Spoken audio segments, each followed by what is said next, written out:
गुरु Vicks में आपका स्वागत है। आइए इस वीडियो में हम बेस थ्योरम का स्टेटमेंट देखें। इससे पहले की वीडियो में हमने बेस थ्योरम का इंट्रोडक्शन पढ़ा था कि हम बेस थ्योरम को कैसे यूज कर सकते हैं, कहाँ यूज कर सकते हैं। तो बेस थ्योरम के स्टेटमेंट में क्या कहा गया है? If E1, E2 up to En are n non-empty events which constitute a partition of sample space S, that is E1, E2, E3 up to En are pairwise disjoint.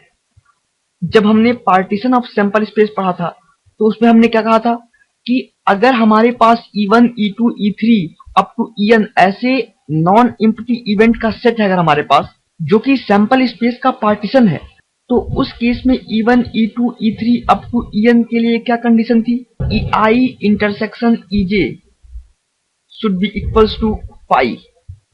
That means they should be pairwise disjoint, this one, or they should be exhaustive event. That means इन सारे events का union हमें क्या थे? Sample space थे, और हर एक event की probability non zero हो। That means PEI should be greater than zero. तो हम P of EI by A कैसे देंगे? That is equals to probability of A by EI into probability of TI upon summation J is equals to 1 to N probability of A by EJ into probability of EJ। ये है exactly Bayes theorem.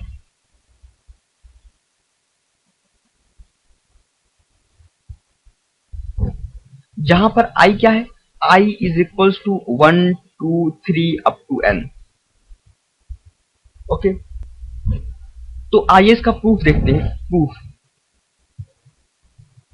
बहुत ही simple proof है इसका। Probability of EI by A, इसे हम कैसे लिख सकते हैं? This can be written as probability of EI intersection A upon probability of A।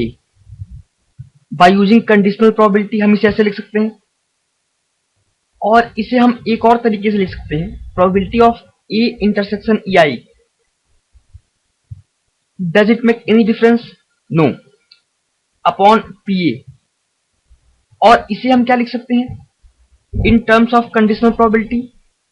That is equals to P of EI by A, this term, that is equals to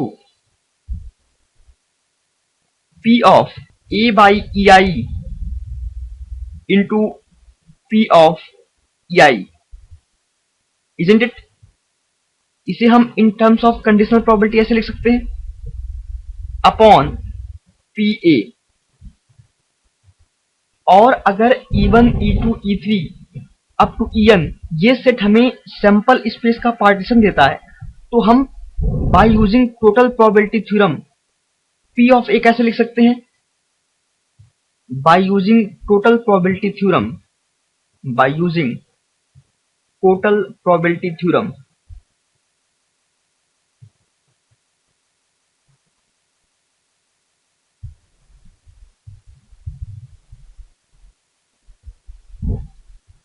P of A can be written as summation J is equals to 1 to N P of EJ into P of A by EJ।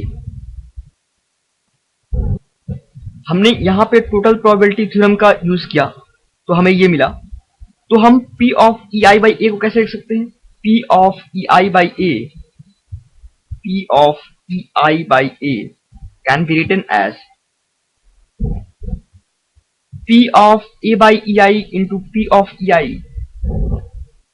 P of A by EI into P of EI upon P of A, जो कि हमने total probability theorem का use करके ऐसे लिखा है, this summation J is equals to 1 to N P of EJ into P of A by EJ। ये क्या है? बेस थ्योरम का मैथमेटिकल फॉर्म।